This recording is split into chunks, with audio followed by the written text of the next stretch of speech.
Hello, everyone. Hope you're having a fantastic day.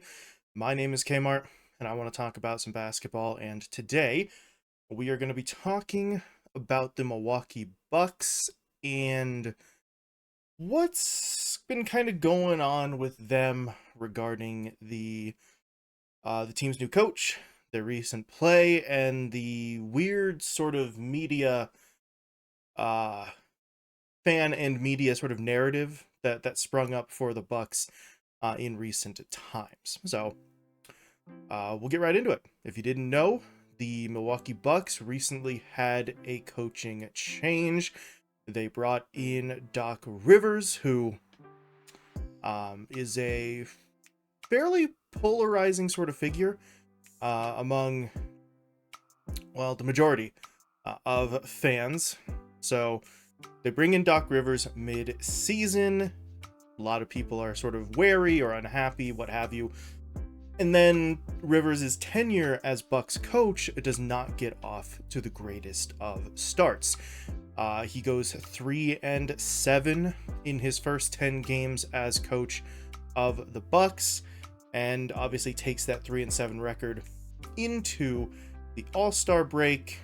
And a lot of people were sort of making a pretty big deal about that, right? At the time, the Bucks were one of the better teams in the Eastern Conference. They have a rough stretch of 10 games with the new coach, and people are sort of starting to side-eye the Bucks a little bit here and wonder what's going on.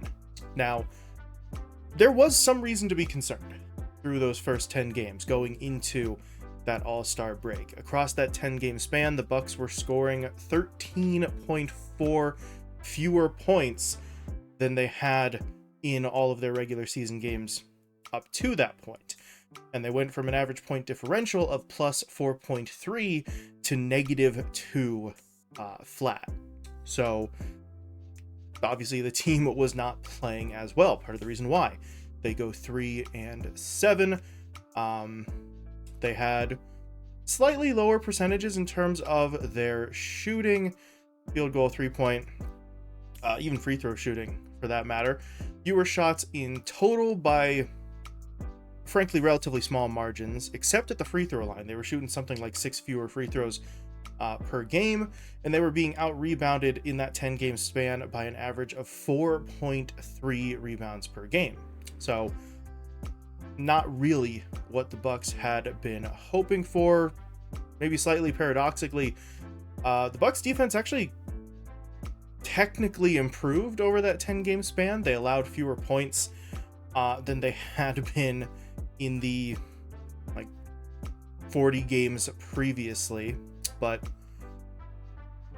unfortunately that improvement was kind of lost in the shuffle a little bit because the offense had slipped far enough where it couldn't compensate. The defense allowing fewer points didn't matter because the offense had slipped so much, as I said, scoring 13.4 fewer points per game, that the defensive improvement still wasn't resulting in wins for the team. So the Bucks are 3-7 under Doc Rivers. They go into the All-Star break with questions, but honestly, the reaction from a lot of people seemed way more intense than necessary, right? Fans and even some people in sort of NBA related media really kind of seemed like they were panicking. But the question is, is technically, is this guy really sort of falling in Milwaukee? Were the Bucks really in so much hot water as everyone professed that they were? In my estimation, the answer was no. Right? There were concerns, obviously. You're 3-7 over a 10-game span. Your offense has taken a sizable step back in terms of its production. But that's gonna happen when you change coaches 2/3 of the way through a season, or at least you would presume that it's what's going to happen. The concerns were there, true, but the idea was that after the adjustment period, the Bucks would effectively regroup, right? That they would find a way to make use of the just supreme amount of talent on their roster and figure this out. And after the panic and the sort of analysis from the All-Star break, that's effectively exactly what happened, right? Milwaukee has come out of the All-Star break. They have won 6 straight games. So Doc Rivers' record as coach now stands at a significantly more respectable 9-7 so far. And if you compare the numbers for the Bucks across this 6-game winning streak compared to those first 10, you see rather sizable improvements, right? The Bucks are averaging 4.2 more points than they were in that 10-game span. Their field goal shooting is up, three-point percentage is up, their free throw shooting's up. They're averaging 6.4 more rebounds per game than they were across that 3-7 span as well. So they addressed most of the issues, right? The percentages went up, the rebounding went up. And also, very importantly here, so far through this 6-game winning streak, the defensive improvement that I talked about during the it's not even really a losing streak, but that 10-game losing record that had sort of gotten glossed over because the team wasn't winning. Well, now the Bucks are winning, but the defensive improvement has remained, right? The defense is holding opponents to just 98.7 points per game over this 6-game span. And if you take a look at their statistics, they have positive differentials in just about every category of note. Points, field goals made, field goal percentage, 3-pointers made, 3-point percentage, free throws, free throw attempts, rebounds, assists, steals, blocks, turnovers, and fouls. And I suppose technically speaking, I said positive differentials, but for turnovers and fouls, those are negative, but that's a good thing. Whatever. Technically speaking. So the point here is the Bucks needed to adjust, right? They got a new coach midway through the season. Don't know which players were on board with that change or not. That doesn't really matter at this point, to be honest. But they needed to adjust to a new coach and a new system. But you figured that was going to happen, even if it took time, right? This team has superstars like Giannis and Damian Lillard. They've got a sort of group of veteran guys around them. This is not the first rodeo for the majority of them, right? Guys like Portis, guys like Middleton, guys like, I guess at this point, even Beverly, who would make that transition easier and shorter in terms of its duration, but you can't remove the transition period entirely. And I think that's what we saw here. 3-7 over a 10-game span isn't great. Yeah, that's true. But some of the stuff I was seeing, and not just sort of like crazy weirdo NBA Twitter people or Reddit threads, but genuine sort of people in the NBA media who really did seem to be making a big deal of this, that the Bucks were going to collapse, that this could affect, maybe they'd fall out of the top 6 and maybe they'd have to play in the play-in, something like that. And that just felt so unbelievably premature in terms of the sort of doom and gloom for this team that it didn't really make a whole lot of sense. Now, to not get carried away myself there, the criticisms in that 10-game span are very much there, right? I laid it out for you. They were averaging 13 fewer points per game, right? All of their numbers in terms of shooting percentages was down. They were not rebounding well. There were significant concerns.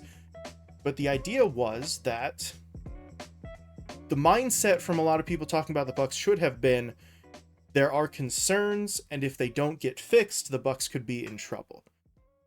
And a lot of people skipped that middle part. They just said there are concerns and the Bucks are in trouble. And honestly, no, they weren't, right? You would assume after a certain amount of time, the adjustments would come into play and the team would figure out how to work with the talent that it has and the new coach that it had brought in. That is what is now happening. They're on a 6-game winning streak. They are second in the East. Second really is their ceiling at this point because no one is catching Boston at this point. The Celtics have kind of run away with it. In terms of the Eastern Conference standings, they have first place. Everyone else is playing for second.